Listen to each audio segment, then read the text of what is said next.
DNLৰ চুক্তি স্বাক্ষৰ নতুন দিল্লীত উপস্থিত হিমন্ত বিশ্ব শৰ্মা। আজিৰ পূৰ্বে ভাৰত চৰকাৰ, অসম চৰকাৰ আৰু ডিমাছা ৰাষ্ট্ৰীয় মুক্তি সেনাৰ প্ৰতিনিধিৰ মাজত ত্ৰিপাক্ষিক বন্দোবস্ত স্মাৰক স্বাক্ষৰিত হোৱাৰ পিছতে নতুন দিল্লীত সংবাদ মাধ্যমৰ সৈতে বাৰ্তালাপত মুখ্যমন্ত্ৰী ডক্টৰ হিমন্ত বিশ্ব শৰ্মাই এনেদৰে কয়।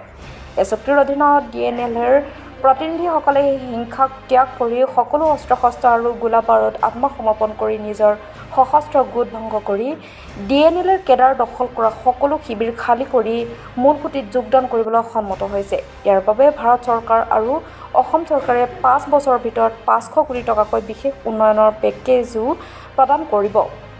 উত্তৰ কাছাৰ হিল স্বায়ত্তশাসিত পৰিষদৰ উন্নয়নৰ লগতে অন্যান্য প্ৰান্তত বাস কৰা ডিমাছা লোকসকলৰ বাবেও উন্নয়নৰ হকে প্ৰতিশ্ৰুতিবদ্ধ।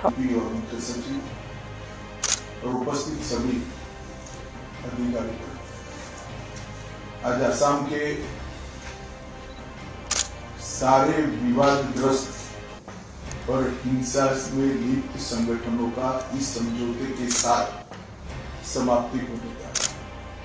अब असम में एक भी ट्राइबल ग्रुप ऐसा नहीं है जो हथियार लेकर कैंप लगाकर जंगलों में रहेगा।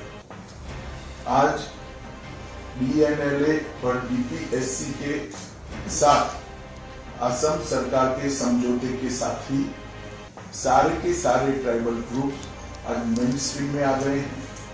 अपने क्षेत्र असम और भारत के विकास की प्रक्रिया में जुड़े हैं। मेरे लिए बहुत हर्ष की बात है कि डिमासा पीपल्स सुप्रीम काउंसिल और डिमासा नेशनल लिबरेशन आर्मी दोनों ने हिंसा खत्म करने और डिमासा के लोगों के हितों को सुनिश्चित करने के लिए एक द्विपक्षीय समझौता किया है। प्रधानमंत्री श्री नरेंद्र मोदी जी ने आतंक मुक्त, हिंसा मुक्त और विकास से युक्त नॉर्थ ईस्ट की कल्पना देश के सामने रखी है और गृह मंत्रालय मोदी जी के गाइडेंस में, मोदी जी के तत्वाधान में इस दिशा में हर रोज एक एक कदम आगे बढ़ता जा रहा है।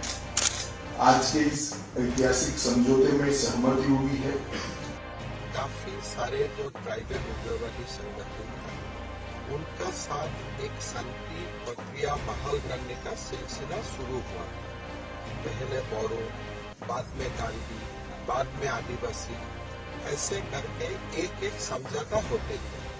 आज जो लास्ट ग्रुप था, DNLA इसको बोलता था, एक हिल डिस्ट्रिक्ट में इनका काम था, डिमासा उग्रवादी संगठन बोला जाता था। वो संगठन का साथ में आज शांति चुक्ति हो गई।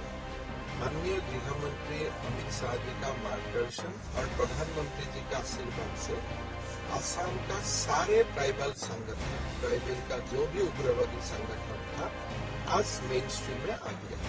और कोई लीगेसी हो, कोई संगठन हो, कोई भी अभी बाकी नहीं है।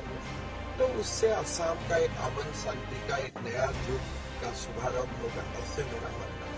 किस तरह से इसको देखते हुए 2024 तक पूरा का पूरा नॉर्थ ईस्ट फ्री असम का सबसे बड़ा, नॉर्थ ईस्ट का सबसे बड़ा स्टेट असम। अल्फा को अगर हम छोड़ दें बाकी सारे समस्या का समाधान होगा।